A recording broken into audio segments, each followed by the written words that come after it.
Bonsoir à toutes, bonsoir à tous et bienvenue au rendez-vous du 19 de ce lundi 13 janvier 2025. Deux personnalités brésiliennes au cabinet du ministre des Affaires étrangères. Au menu des discussions, le renforcement des liens économiques et touristiques entre la ville de Salvador au Brésil et le Bénin. Voici leur déclaration à la sortie de l'audience. La raison principale, c'était renforcer les liens économiques et les liens touristiques entre le Brésil, la ville de Salvador au Brésil et le Bénin. Parce que historiquement, il y a de grands liens entre ces deux endroits. Presque 40% des déportés de l'Afrique qui sont arrivés à la ville de Salvador venaient du Bénin. Donc les liens historiques sont bien établis. Et notre impression en arrivant ici, en regardant les gens autour de nous, c'est qu'on était à Salvador. On était parmi les gens, on voyait des gens qui nous rappellent tout le monde à Salvador. Alors, la relation entre le Brésil et Salvador, c'était essayer de renforcer cette relation culturelle, essayer d'établir le tourisme des deux côtés et aussi la maison du Bénin dans la ville de Salvador, qui est dans un endroit stratégique sur le plan touristique parce qu'elle est établie dans le centre historique de Salvador. L'objectif, c'est que les deux pays collaborent pour la restauration, la requalification et l'établissement de cette maison comme étant un point touristique important de la ville qui représente le Bénin. Comme cela, le mouvement et le flux migratoire, surtout dans le cadre du tourisme, qui passe par Salvador, auront envie de connaître Huida. Et ceux qui passent par ici voudront connaître Salvador à Bahia. Les Béninois ont une grande importance dans la formation du peuple de Bahia au Brésil, culturellement et religieusement. Marcher dans les rues de Bahia, c'est presque la même chose que marcher dans les rues du Bénin. À cause de cette grande connexion culturelle, le président Talon a visité l'état de Bahia. Au début du mois de décembre dernier, des techniciens du tourisme et du gouvernement brésilien étaient déjà ici au Bénin pour viabiliser les possibilités touristiques entre les deux endroits au monde, le Bénin et l'état de Bahia au Brésil. Aujourd'hui, nous sommes arrivés à des accords pour que les entreprises brésiliennes viennent visiter le Bénin et discuter avec le ministère des Relations extérieures des possibilités de secteurs d'activité viables pour ces entreprises. Et aussi, on a prévu une réunion de présentation touristique du Brésil ici au Bénin au mois de mars prochain. Vodun Days 2025, la célébration est terminée, mais Huida continue de captiver les regards.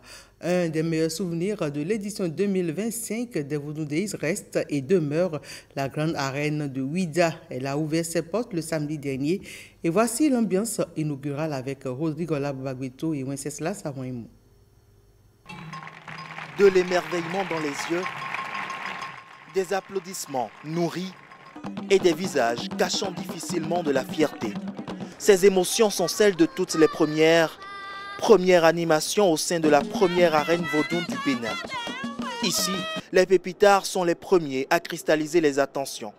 Monsieur le Président, merci pour ce joyau. Je vous invite à chanter avec nous. Un spectacle de danse empreint de remerciements qui laisse place à un déroulement de plusieurs tableaux de la culture béninoise, comme celui du groupe Boiboa, qui offrait la danse Sakpata.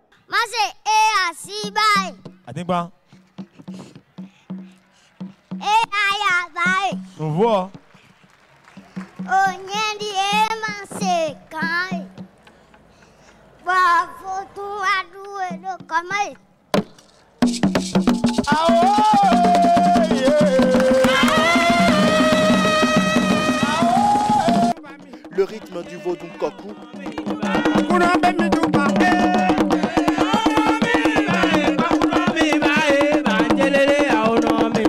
le Daweti,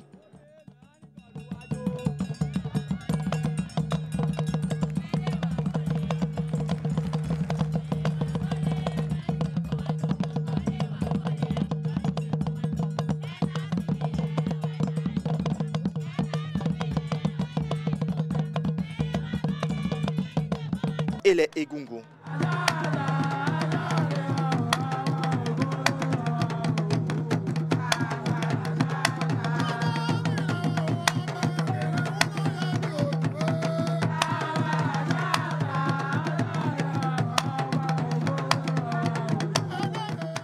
ceci se déroule au sein de l'arène, nouvelle infrastructure devant abriter des animations vaudou.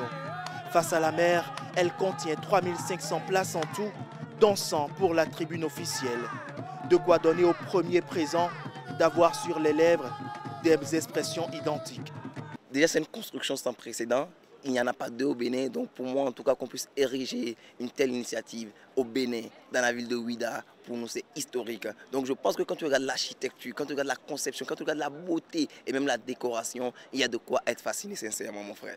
C'est magnifique. Et en fait, pour moi, c'est à l'image de tout ce qui se fait au Bénin, toutes les transformations, les infrastructures.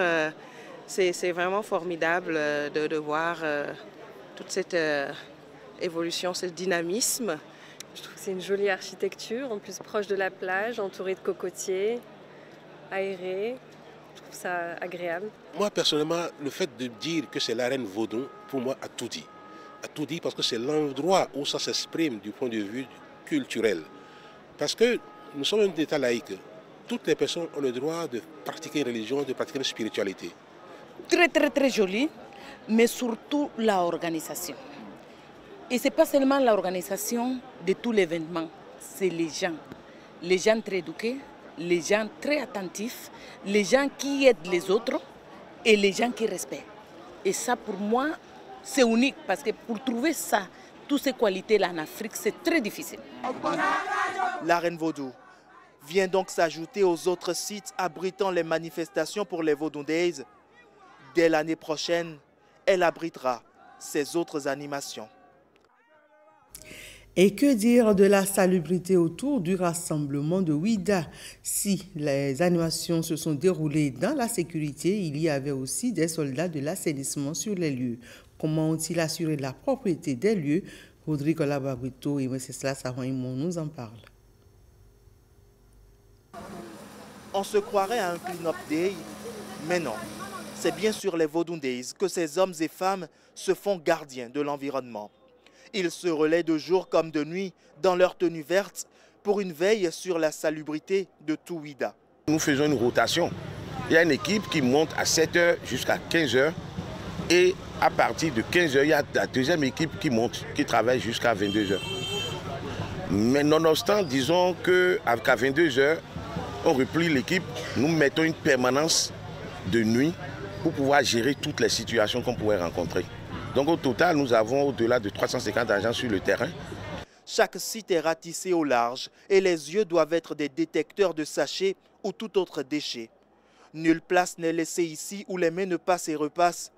Ce matin, c'est déjà au lever du jour que ces camions font la ronde pour une décharge des différentes poubelles sur les différents sites. Nous avons plusieurs sites. Où il y a le site de la plage et il y a 4 autres sites dans la ville. Au niveau de la plage, c'est une étendue de sable qu'il faut nettoyer. Il peut y avoir des tessons de bouteilles dedans. Il faut tout nettoyer, mettre du râteau pour que ceux qui vont venir participer aux spectacles qui sont organisés ne soient pas blessés. Et il faut maintenir la salubrité parce que c'est des lieux qui sont très fréquentés. Il faut, au fur et à mesure que les lieux se salissent, il faut les nettoyer. Le nettoyage a commencé le 27 décembre 2024, avant les Vaudou Days, et va se poursuivre jusqu'après. Tout ceci pour que les Vaudou Days ne soient pas des jours d'insalubrité. Les Vaudou Days, c'est une célébration nationale. Dans le département de l'Ouémé, la fête des religions traditionnelles a été célébrée sur plusieurs sites. Après un tour dans quelques temples d'Akpro, Misérité et d'Avrankou, Calvador Avanou et Yves-Patrick Loco nous livrent leur moisson. À Bogomé, arrondissement de Vacon, dans la commune d'Akpro-Misérité, il y a eu prière pour le chef de l'État. Les soldats tombés récemment au front, les rescapés, leurs familles et les hommes politiques de tous bords sont confiés entre les mains bienveillantes des Vaudou Sakpata, jumeaux Uhoho Kablikojo, Legba Ogou, entre autres. Les libations faites la veille de la journée des religions traditionnelles sont complétées. Nous voulons que le Bénin puisse être un modèle d'exemplarité en matière de paix, en matière de politique, en matière de développement, en matière de savoir-vivre, en matière de savoir-faire, en matière de savoir-être, pour que notre pays puisse demeurer un pays respecté et que nous nous aimons entre nous. Parce que le vaudou, c'est l'amour. Les élections à venir en 2026 préoccupent également le dignitaire. Il est quand même important de remercier le ministre de la Culture, de remercier tout le gouvernement, de remercier tous les Béninois et de dire au président de la République que nous sommes fiers des actions opérées dans l'univers du vaudou et que nous en voulons davantage. Autre localité, intention similaire. À Achoupa, commune d'Arankou, différents vaudous sont honorés. La paix dans les foyers et au Bénin est la préoccupation des fidèles. Nous avons fait des libations au vaudou Doudoua, Sapata, Dan, Ogou, le Kenessi, sans oublier les jumeaux et les défunts. Ils sont nombreux les vaudous à qui nous avons donné à manger. C'est pour la paix dans nos familles et dans notre pays. Même si on est à des milliers de kilomètres, j'exhorte tous les Béninois à revenir au moins dans cette période de l'année, au moins le 10 janvier, pour venir vénérer nos vaudous, nos ancêtres et prier pour la paix. Que ce soit à Kpo-Misrété ou à Brankou, les vaudounos sont unanimes. Ils décernent une fière chandelle au président de la République, Patrice Talon. La place redonnée aux vaudous au Bénin enchante les gardiens de la tradition.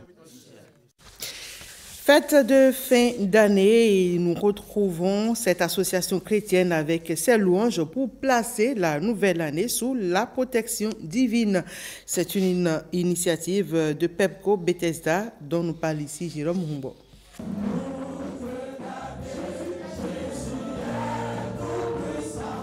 Merci pour nous avoir gardés jusqu'au début de cette nouvelle année 2025. Seigneur, merci pour la grâce que nous avons reçu de toi.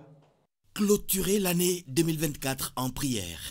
L'association se veut reconnaissante à l'Éternel. La nouvelle année est placée sous le signe de la rigueur et de la crainte de Dieu. C'est aussi l'occasion de rappeler quelques facteurs de succès. Aristote a dit pour persuader, il y a trois choses. Parler du logos. Ésaïe, 500 ans avant la naissance de notre Seigneur Jésus-Christ, a dit que la connaissance est un trésor qui sauve. À l'orée de la nouvelle année, les responsables à divers niveaux présentent les performances de 2024. Une année globalement positive, d'où la nécessité de maintenir le cap. La stratégie que nous avons mise en place, on ne va pas s'arrêter sur ça, mais on va poursuivre, on va renforcer cela. Les normes universelles de la gestion de la performance sociale et environnementale sont un manuel complet de bonnes pratiques qui couvre 7 dimensions. Il y a les innovations que nous avons commencé à faire, surtout par rapport aux services digitaux. Et je voudrais aussi exhorter les collaborateurs à vraiment travailler ces produits et services sur le terrain. Et pour une année plus fructueuse que la précédente, le personnel reçoit solennellement les documents de gestion, une feuille de route à suivre à la lettre par chaque agent. Il bénéficie aussi d'une sensibilisation sur les normes sociales et environnementales. L'objectif de cette sensibilisation, c'est tout simplement de vous faire aimer la performance sociale et environnementale ainsi que les normes universelles. Les normes universelles de la gestion de la performance sociale et environnementale sont un manuel complet de bonnes pratiques qui couvre 7 dimensions. Après les recommandations, le personnel et les membres des organes dirigeants communient autour d'un repas de corps pour renouveler leur engagement commun à faire prospérer l'institution. C'est tout pour ce 19h. Merci à toutes et à tous de l'avoir suivi.